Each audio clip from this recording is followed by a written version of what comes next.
طلت اللي تذهل عيون البشر.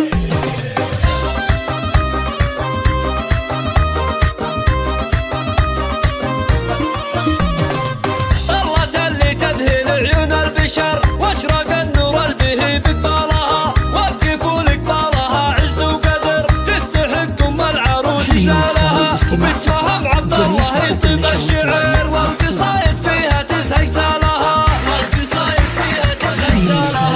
فاطمة الشموخ المعتبر صيتها طيب وطيب فالها، الاصيله اللي لها السراع عطر والعظيم الوافيه بخصالها، العتيبيه فخر كل البشر، العريب النادره بجالها، العريب النادره بجالها.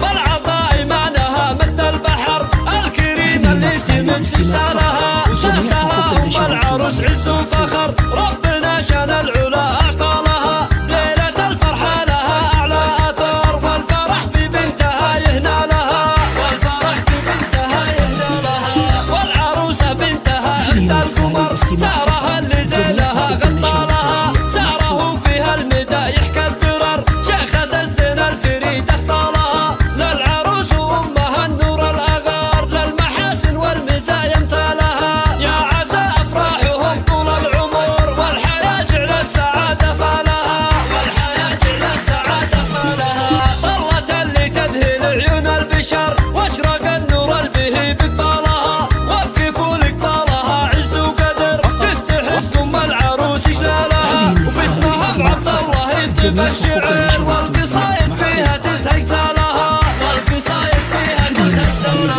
فاطمة الشموخ المعتبر صيتها طيب وطيب فالها، الاصيله اللي لها السراع عطر والعظيم الوافيه بخصالها، العتيبيه فخر كل البشر، العريب النادره بجالها، العريب النادره بجالها.